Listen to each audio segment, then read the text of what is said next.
बोलिए कार्तिक के ठाकुर की जय, तुलसी मैया की जय। कथा शुरू करने से पहले हमें गणेश जी महाराज जी का ध्यान करते हुए उनका जयकारा लगाना चाहिए और कथा सुननी चाहिए। हाथ में फूल और चावल ले लें और कथा सुनते समय कहानी का हुंकारा जरूर भरें, जिससे कि पूर्ण फल की प्राप्ति हो सके। बोलिए गणेश जी महाराज की जय। एक बार एक बुढ़िया थी। वह मिट्टी गणेश जी की पूजा क्या करती थी।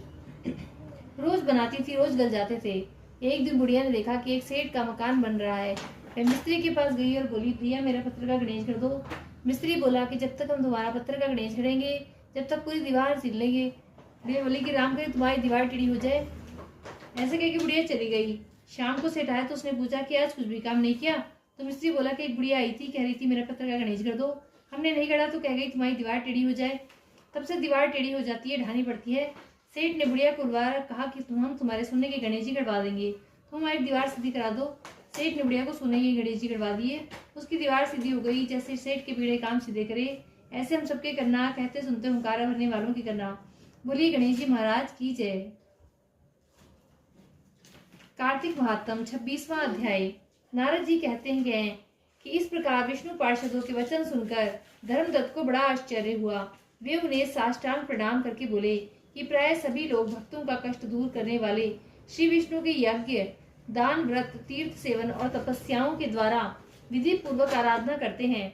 उन समस्त साधनों में ऐसा कौन सा साधन है जो श्री विष्णु को प्रीतिकारक तथा उनके सामीप्य की प्राप्ति कराने वाला है। किस साधन का अनुष्ठान करने से उपर्युक्त सभी साधनों का अनुष्ठान स्वतः ही हो जाता है। दोनों पार्षदों ने कहा कि ब्राह्मण, तुमने बहुत उत्तम बात पूछी है। अब एकाग्रचित होकर सुनो। हम इतिहास सहित प्राचीन वृत्तांत का वर्णन करते हैं। पहले कांचीपुरी में चोल नामक एक चक्रवर्ती राजा हो गए हैं। राजा चोल जब इस भूमंडल का शासन करते थे उस समय कोई भी मनुष्य दरिद्र दुखी नहीं था। उन्होंने इतने यज्ञ किए थे जिसकी कोई गणना नहीं हो सकती। एक समय की बात है, राजा चोल अनंत शयन नामक तीर्थ में गए। वहां जगदीश्वर श्री विष्णु योग निद्रा का आश्रय लेकर सो रहे थे। वहां लक्ष्मी नारायण भगवान श्री विष्णु ने दिव्य विग्रह की राजा ने विधि पूर्वक पूजा की।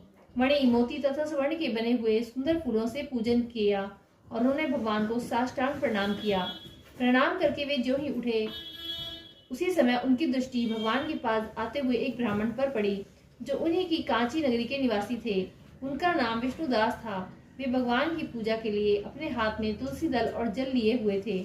निकट आने पर उन ब्रह्म ऋषि ने विष्णु सूक्त का पाठ करते हुए देव भगवान को स्नान कराया और तुलसी की मंजरी तथा पत्तों से विधिवत पूजा की।